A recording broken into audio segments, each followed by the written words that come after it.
Bonjour tout le monde, Bonjour. on espère que vous allez bien. On va faire quelques chants qu'on souhaite partager avec vous. Voilà, que ce soit l'occasion pour chacun de pouvoir passer un temps dans la louange, un temps avec Dieu. Vraiment lui exprimer notre reconnaissance et lui dire merci, lui merci parce que c'est lui qui nous donne la force de pouvoir avancer, même si on reste chez nous, la force de pouvoir nous instruire à travers sa parole. Et que vraiment ces chants voilà, puissent être un encouragement pour chacun d'entre vous.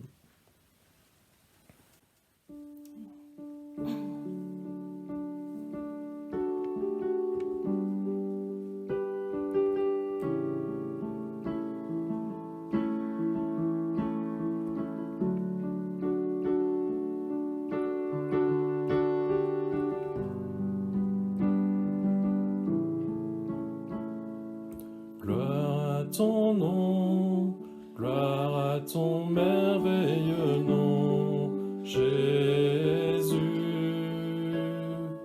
Gloire à ton nom, gloire à ton précieux nom, Jésus.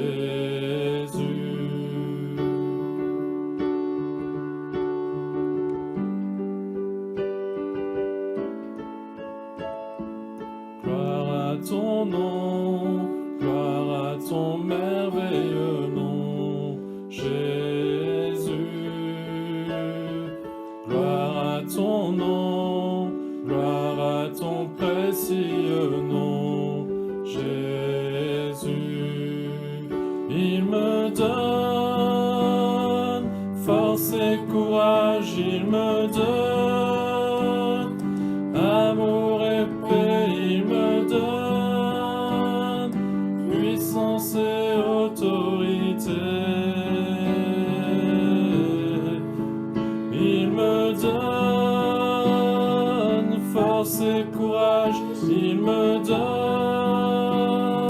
amour et paix, il me donne puissance et autorité.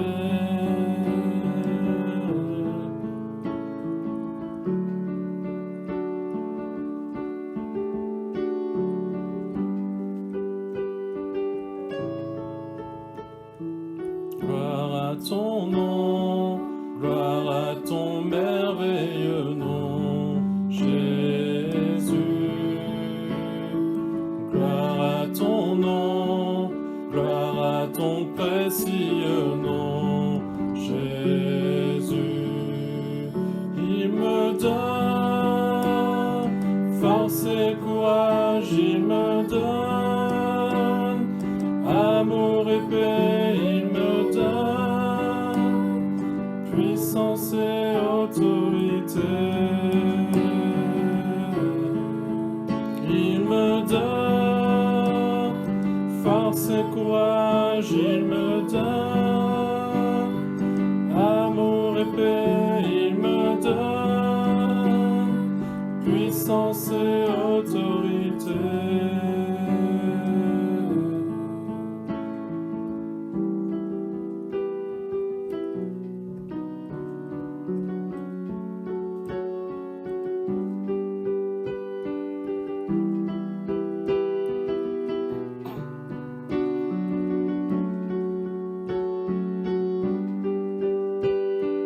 Au cœur de l'épreuve, tu es avec moi, je m'attache à ton nom. Et en plein désert, tu restes avec moi, rien n'est plus fort que ton nom. Au cœur de l'épreuve, tu es avec moi, je m'attache à ton nom.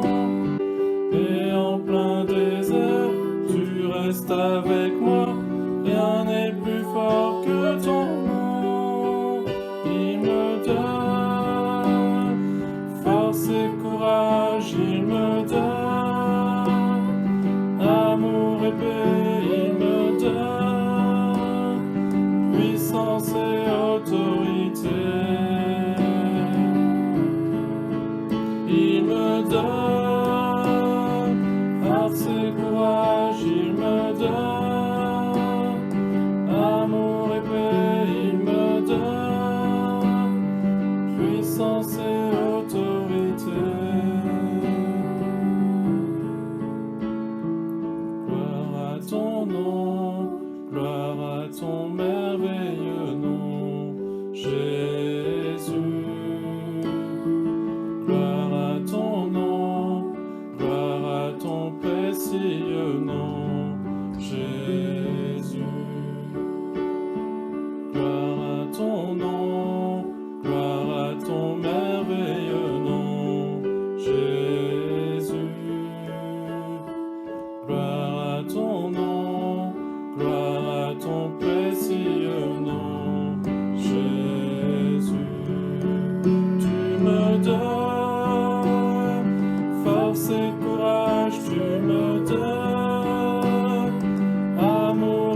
visage tu me donnes, amour et paix tu me donnes, puissance et autorité.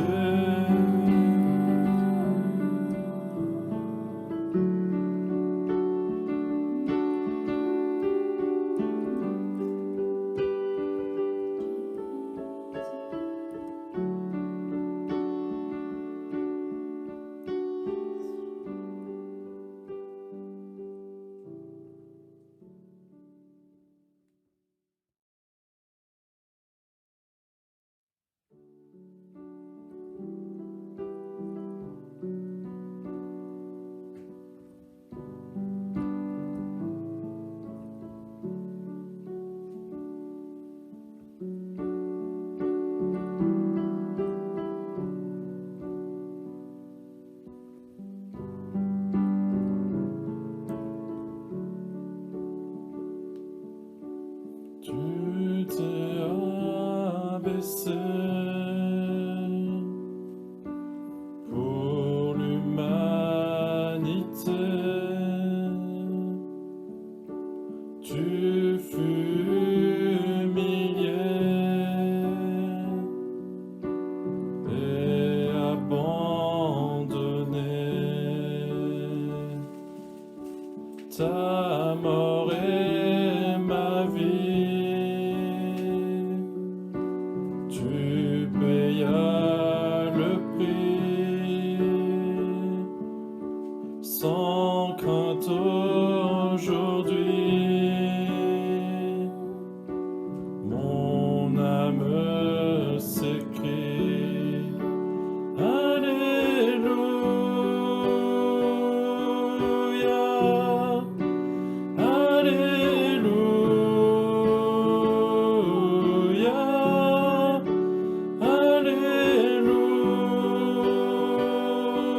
Alléluia. Tu es saint, tu es saint.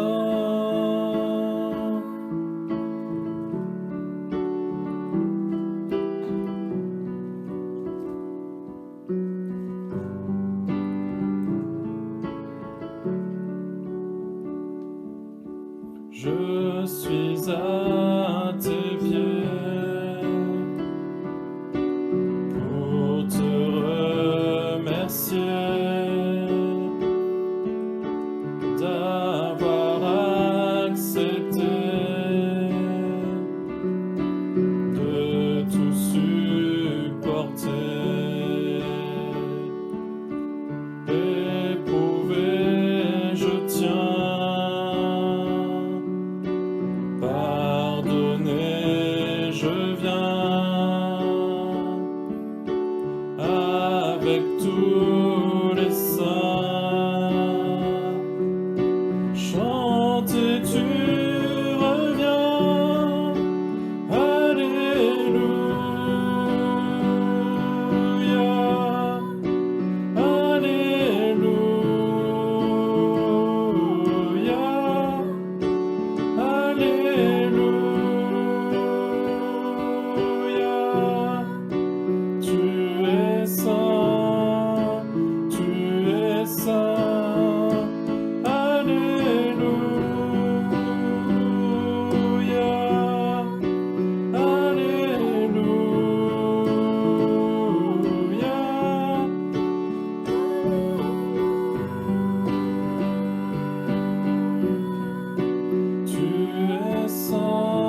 Alléluia.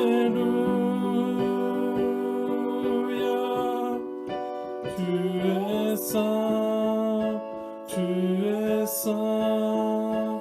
Alléluia. Alléluia.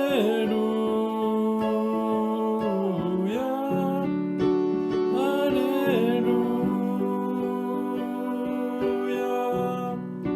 Tu es saint, tu es saint.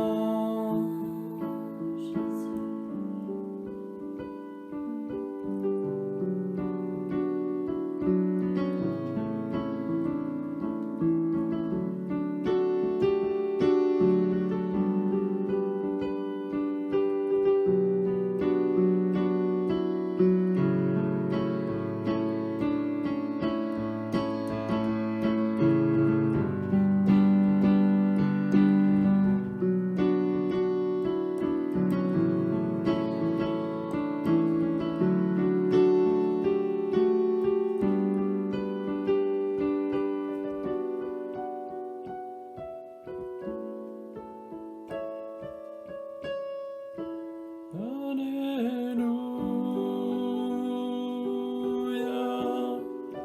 Alléluia.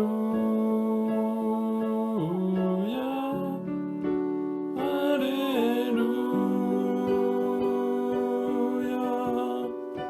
Tu es saint, tu es saint.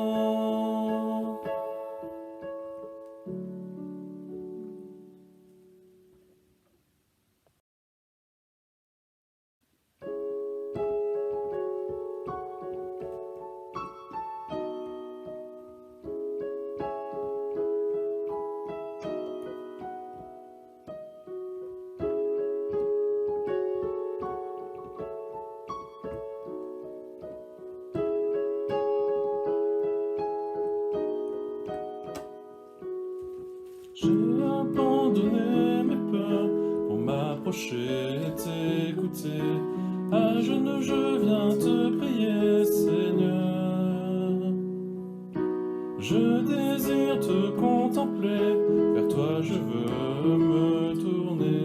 Ton amour remplit mon cœur de paix. J'ai besoin de toi. Tout ce dont j'ai besoin, tant besoin, c'est de toi, Jésus. Tout ce dont j'ai besoin, c'est de toi.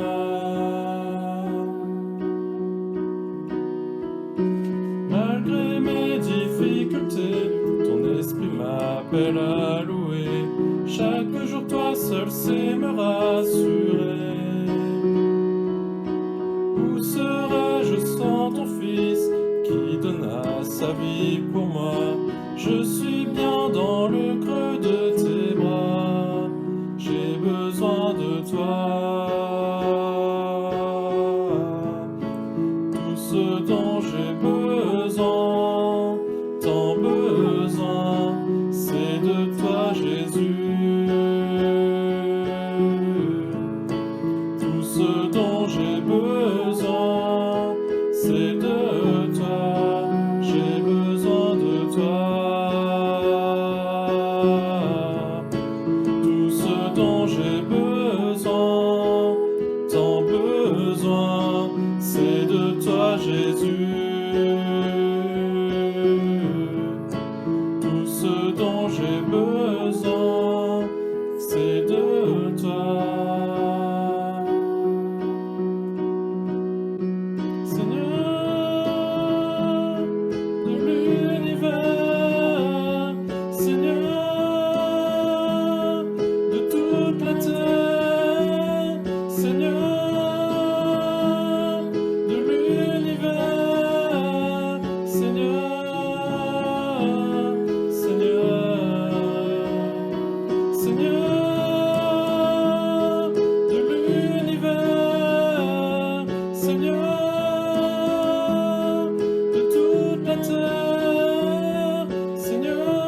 Jésus.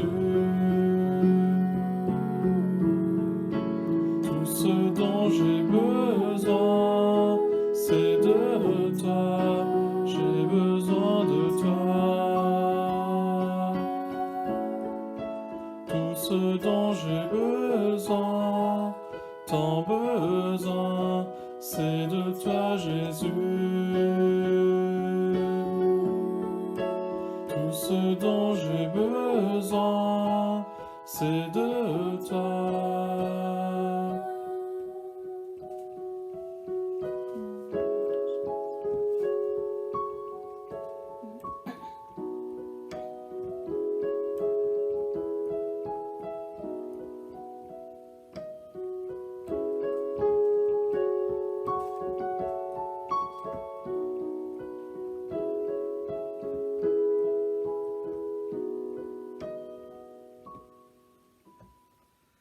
Alléluia, bonjour à tous, j'espère que vous allez bien.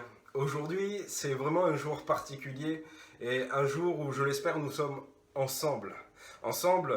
Parce qu'il est vrai qu'il y a des distances qui nous séparent, mais aujourd'hui, il y a quelque chose de bien plus grand que les distances qui nous séparent, qui peuvent nous réunir, c'est ce que Jésus-Christ a accompli pour nous.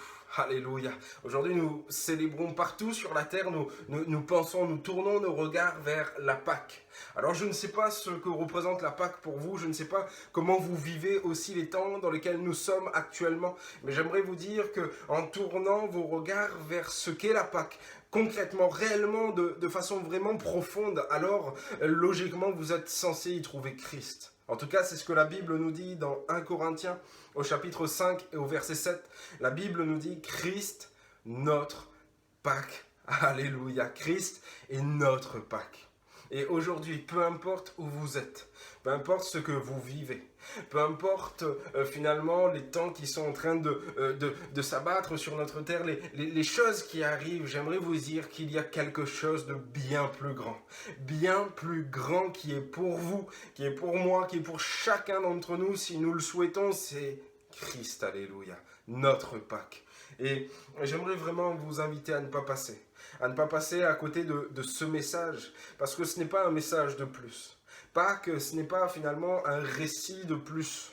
Pâques, c'est le cœur, c'est le centre même, c'est finalement la vérité la plus importante des Écritures. Tout ce qui est écrit dans la parole de Dieu, tout ce qui est écrit nous ramène à ce qui est vraiment important, c'est Christ, alléluia. Et tout tourne autour d'un événement qui va à tout jamais bouleverser, changer, transformer la surface de cette terre et surtout le cœur de l'homme. C'est la Pâque, c'est la Pâque. Et aujourd'hui, je crois que la Pâque n'est pas le récit d'un fait marquant du passé, mais je crois que la Pâque est une réalité que chacun d'entre nous, nous pouvons saisir par la foi. Puisqu'il s'agit de Christ, et que Christ est mort, il a donné sa vie, il a été immolé, mais bien plus. Il est ressuscité, alléluia. Et aujourd'hui, encore, je crois que Christ, dans chacune de nos vies, veut être ce message d'amour, ce message d'espérance, ce message qui nous ramène à la Pâque.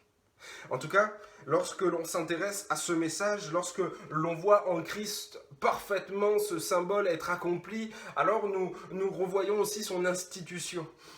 Finalement, la racine même, d'où vient ce message, d'où vient la Pâque, d'où vient finalement tout ce que Christ va accomplir. Et lorsque l'on s'intéresse, lorsque l'on va à l'origine de cette célébration, alors on y retrouve un peuple. On retrouve le peuple hébreu en Égypte. On nous dit que tout un peuple a été 400 ans esclave dans un pays, l'Égypte, sous la direction, sous la gouvernance d'un homme qui selon l'époque, selon les circonstances de son temps, était considéré comme un dieu, Pharaon. Et on nous dit que dans ce temps, en Égypte, l'Égypte qui signifie la double oppression, Mitzraïm, c'est la double oppression. On nous dit que tout un peuple était esclave en Égypte. Mais la Pâque trouve son origine dans cette circonstance tellement particulière. Dieu va délivrer tout un peuple Amen. Mais il ne va pas le délivrer de n'importe quelle façon et n'importe comment. Dieu, finalement, va donner toute une démarche, toute une marche à suivre. Dieu va donner au peuple cet ordre, finalement, cette ordonnance de dire, prenez un agneau, immolez-le, et mettez-y son sang sur vos maisons. Il est intéressant de remarquer, avant d'entrer dans le développement de ce message, que la Pâque trouve son origine finalement dans tout un peuple qui était esclave, mais tout un peuple qui était confiné dans leur maison. Cela peut-être doit nous interpeller aujourd'hui. Dans ce que nous sommes en train de vivre, nous sommes comme confinés dans nos maisons. Et il y avait là un fléau à l'époque de Moïse, à l'époque du peuple esclave en Égypte. Il y avait un fléau qui s'abattait sur la terre, un fléau qui finalement avait pour conséquence la mort. La mort de tous les premiers-nés et la mort régnait, couvrait le pays pendant toute une nuit en Égypte. Et la mort passait comme ça dans le pays et faisait énormément de dégâts, causait énormément de tristesse, d'amertume. La mort finalement apportait son lot avec elle. Mais pour chaque personne confinée dans sa maison selon la parole de Dieu, pour chaque personne qui aura eu la Pâque comme signe, comme finalement réalité sur sa maison, alors il y aura une délivrance. Alléluia. Et j'aimerais vraiment aujourd'hui que nous puissions réaliser que la Pâque, c'est avant tout l'action souveraine de Dieu pour sauver les hommes. Au-dessus de la mort, au-dessus de la condamnation, au-dessus du péché, au-dessus de tout ce que vous voulez de négatif, il y a quelque chose de souverain, il y a quelque chose de plus fort, il y a quelque chose de plus puissant. C'est l'action souveraine de Dieu pour sauver l'homme, c'est la Pâque. Alléluia. Et aujourd'hui, j'aimerais voir avec vous, mais quel souvenir il y a-t-il pour nous derrière l'institution de la Pâque, derrière ce temps tellement particulier que tout un peuple esclave, confiné dans leur maison, va finalement expérimenter et vivre? Quel souvenir il y a-t-il pour toi et moi aujourd'hui? Et premièrement, la Pâque telle que ce peuple l'a vécu doit nous rappeler quelque chose, doit nous rappeler ce temps tellement particulier où Dieu a vu et entendu, et où Dieu a décidé de descendre. On lit ensemble dans Exode chapitre 3 verset 7. La Bible nous dit, l'Éternel dit, et c'est dans un temps tellement particulier avec Moïse, dans cette discussion qu'ils auront, dans cette rencontre que Moïse va faire avec Dieu, où Dieu va lui dire quelque chose, il va lui dire, j'ai vu la souffrance de mon peuple qui est en Égypte, et j'ai entendu les cris que lui font pousser ses oppresseurs, car je connais ses douleurs. Je suis descendu pour le délivrer de la main des Égyptiens et pour le faire monter dans ce pays, dans un bon et vaste pays, dans un pays où coule le lait et le miel. Alléluia! Quel souvenir il y a-t-il pour nous derrière la Pâque finalement? Il y a ce souvenir premièrement que Dieu a vu et entendu et il a décidé de descendre. Alléluia! Vous savez, parfois, dans la souffrance que nous pouvons expérimenter ou vivre, dans la souffrance que ce monde peut connaître, nous avons l'impression que Dieu est insensible, que Dieu est sourd, que Dieu ne voit pas. Mais j'aimerais vous dire que la Pâque doit nous rappeler que lorsque l'homme souffrait, lorsque son peuple souffrait, Dieu a vu, alléluia. Dieu voit aujourd'hui encore, il voit nos souffrances. Et j'aimerais te dire, là où tu es, peu importe ce que tu traverses, Dieu te voit, alléluia.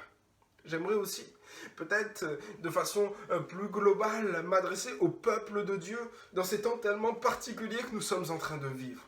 J'aimerais peut-être que nous puissions nous rappeler que Dieu voit la souffrance de son peuple. Là où nous avons ces impossibilités de nous réunir, là où nous sommes tous confinés dans nos maisons, avec peut-être aussi cette impression que des temps vraiment difficiles arrivent, des temps vraiment compliqués risquent de s'abattre sur la terre, selon la parole de Dieu. Mais j'aimerais dire que Dieu voit. Dieu a toujours vu et verra toujours la souffrance de son peuple. Et Dieu va aussi entendre ses cris.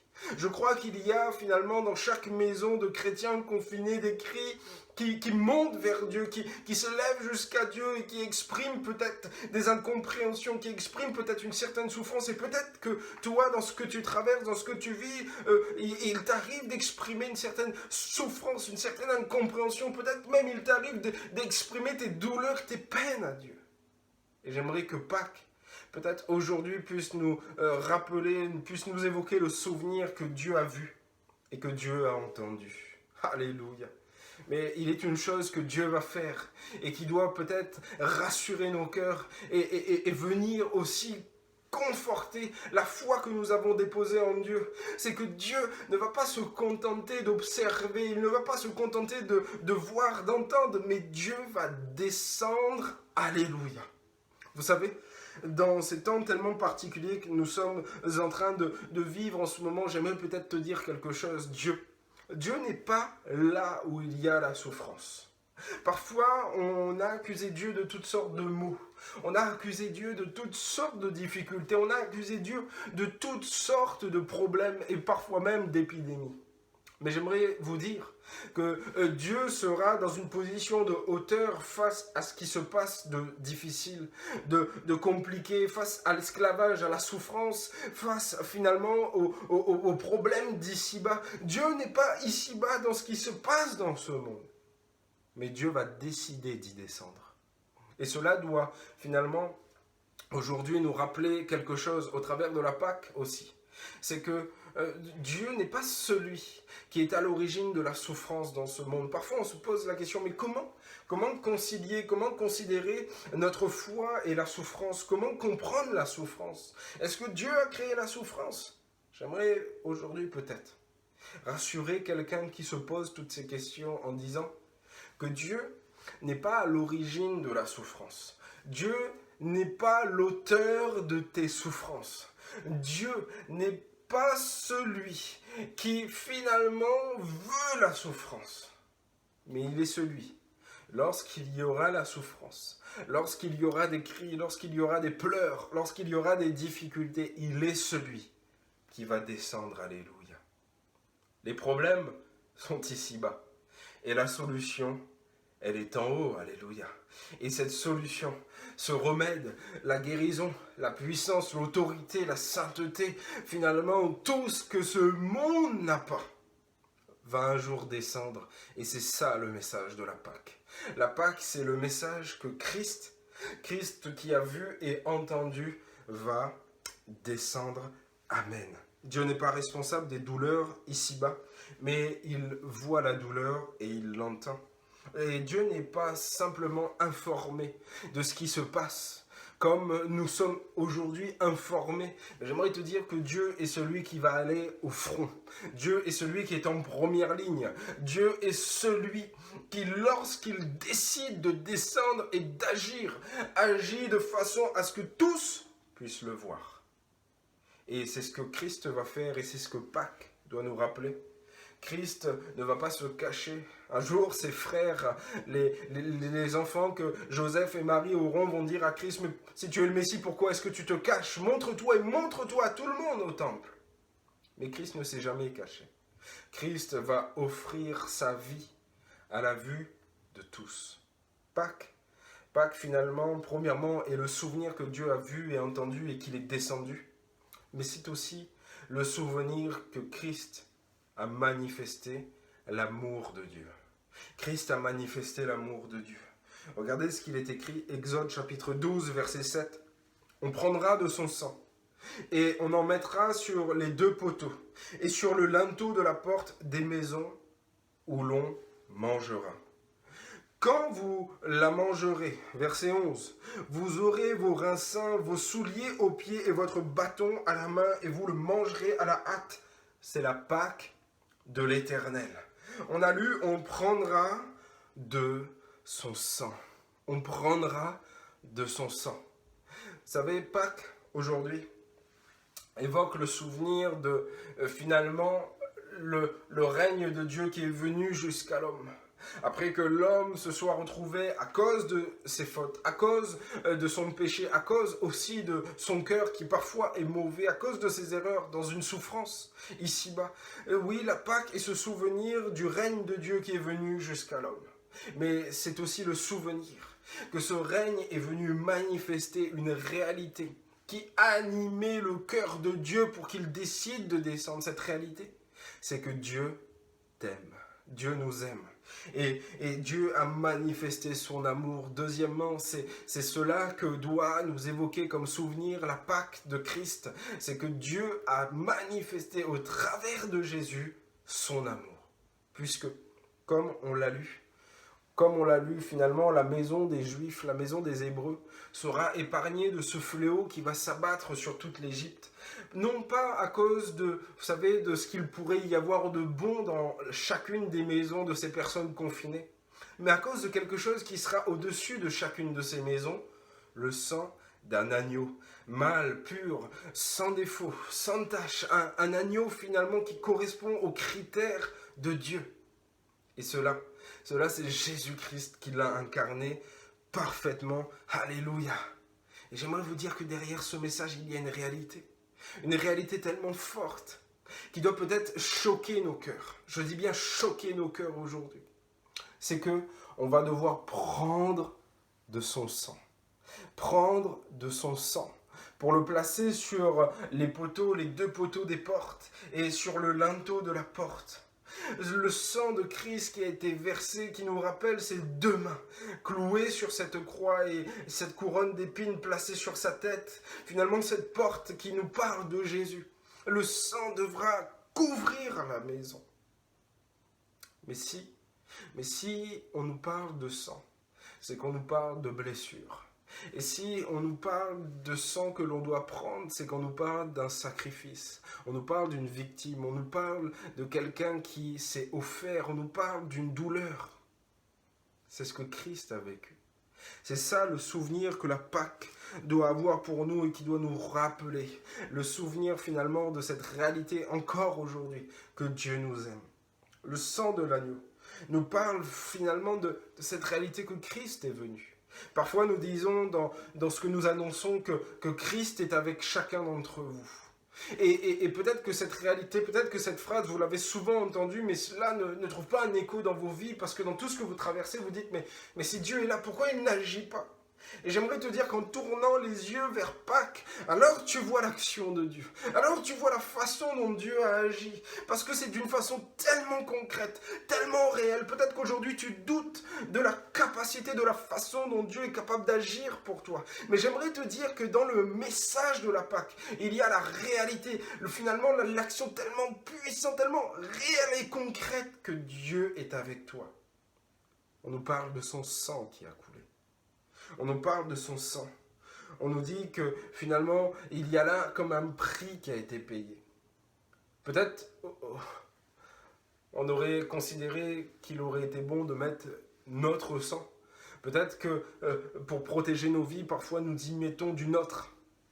Mais il y a tellement plus qui a été donné pour toi. Il y a tellement plus qui a été offert pour toi.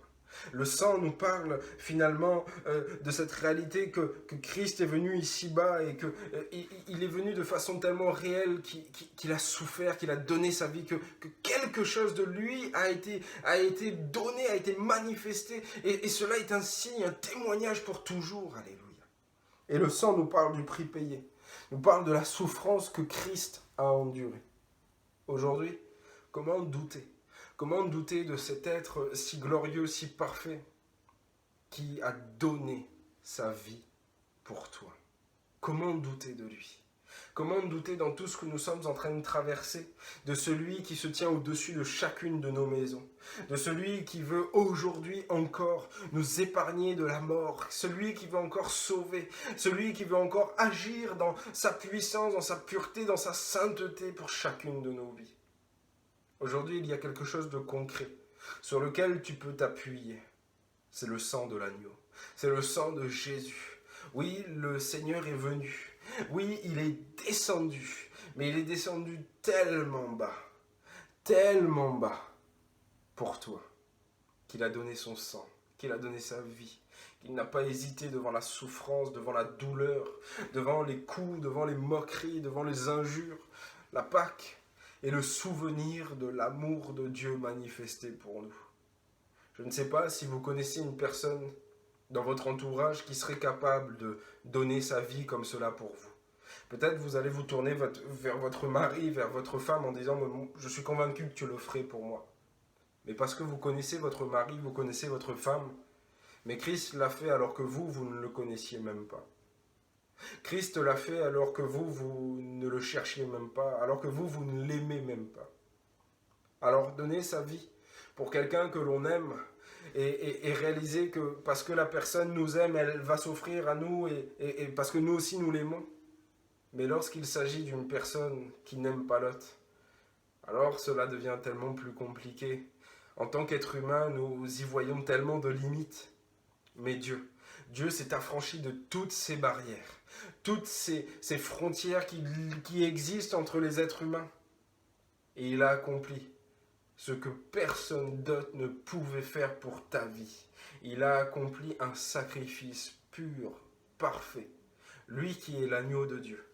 Aujourd'hui encore, au travers de ce temps particulier de la Pâque, il aimerait, j'en suis convaincu, être celui qui se tient au-dessus de ta maison, pour te rassurer, pour te dire qu'il est là avec toi, qu'il ne t'abandonne pas, qu'il a fait quelque chose qui à tout jamais peut t'assurer de sa présence, peut t'assurer de cette réalité qu'il est avec toi.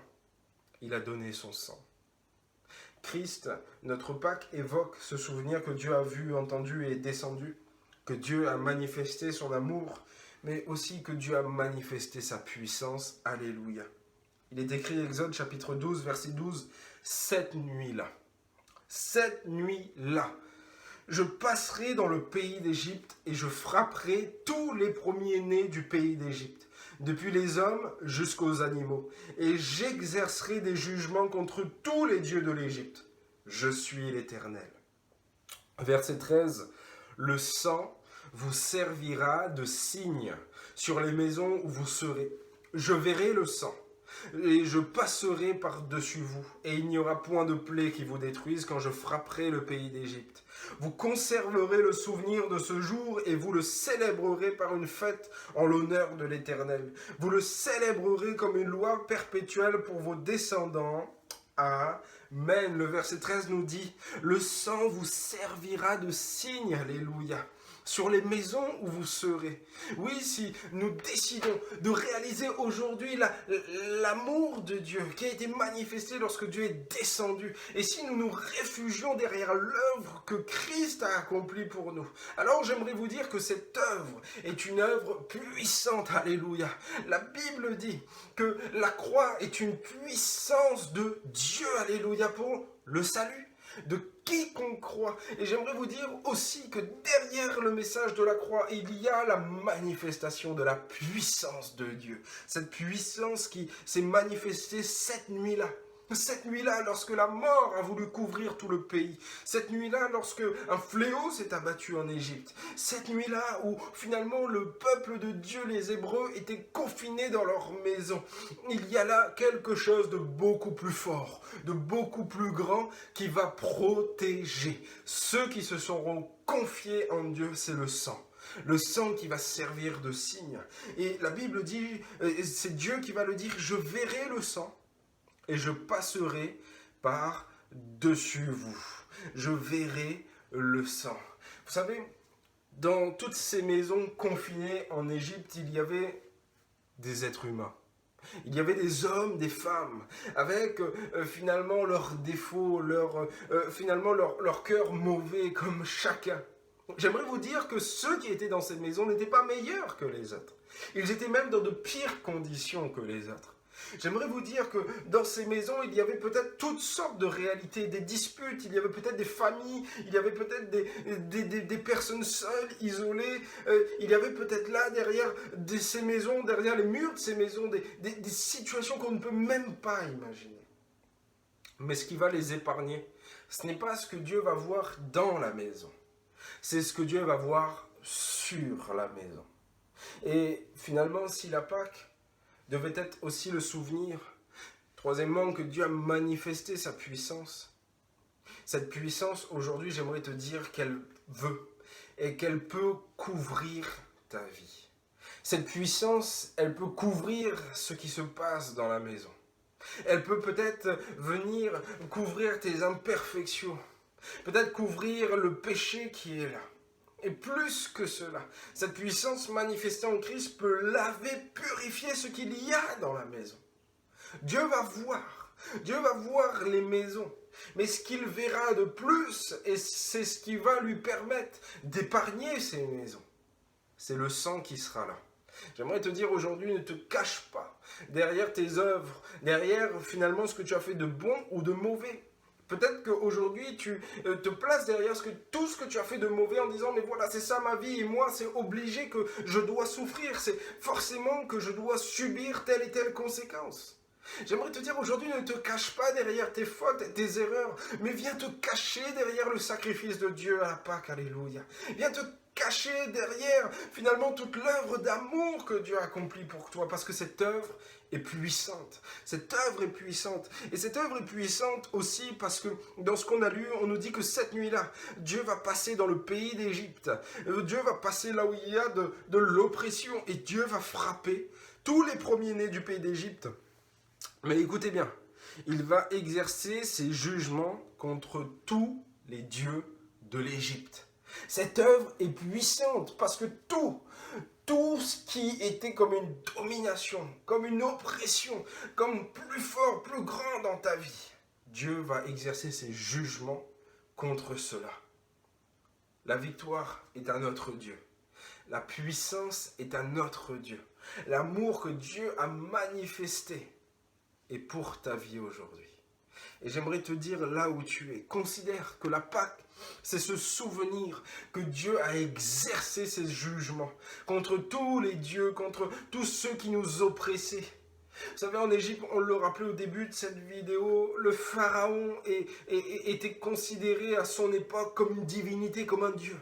Et lui qui maintenait captif, lui qui exerçait une domination sur le peuple, lui qui oppressait, lui qui représentait finalement toute la figure de l'ennemi qui cherche à atteindre nos vies, va être vaincu, alléluia.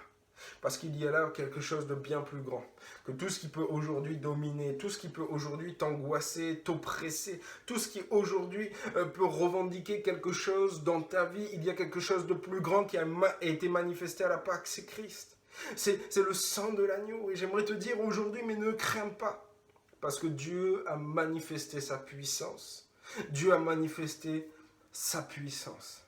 Alors pour conclure, devant le message de la Pâque, devant finalement la réalité que Dieu voit, Dieu entend et Dieu descend. Devant la réalité qu'en descendant, Dieu n'a pas finalement condamné les gens qu'il voyait, mais il les a aimés. Devant la réalité que cet amour finalement s'est manifesté avec une telle puissance. J'aimerais vous poser la question, mais comment rester insensible ? Comment aujourd'hui ne pas nous souvenir et ne pas tourner nos regards vers Christ, qui est notre Pâque ? S'il y avait quelque chose à retenir de ce message, c'est cette phrase, c'est cette question qu'un jour l'apôtre Paul va poser. Il va dire, mais qui nous séparera de l'amour de Christ ? Qui nous séparera de l'amour de Dieu manifesté pour nous ? J'aimerais, là où vous êtes aujourd'hui, peut-être dans ces temps où nous sommes comme le peuple hébreu, dans cette période d'esclavage en Égypte, nous sommes comme confinés dans nos maisons, nous sommes enfermés et nous sommes là comme finalement entourés d'une menace qui peut passer au-dessus de nos vies. J'aimerais vous dire, là où vous êtes, ce message, j'aimerais vous dire qu'il est pour vous. J'aimerais vous dire que Christ est notre Pâque et qu'il est vivant. Il est vivant.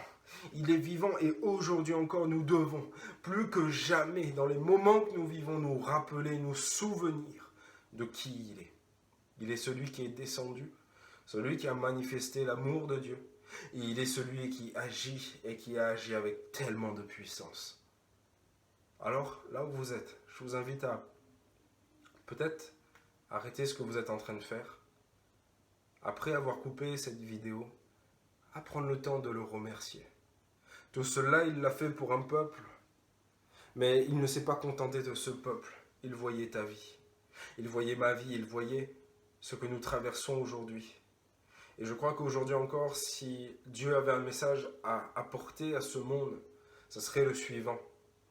C'est que Christ est notre Pâques. Soyez bénis, à très bientôt, je l'espère.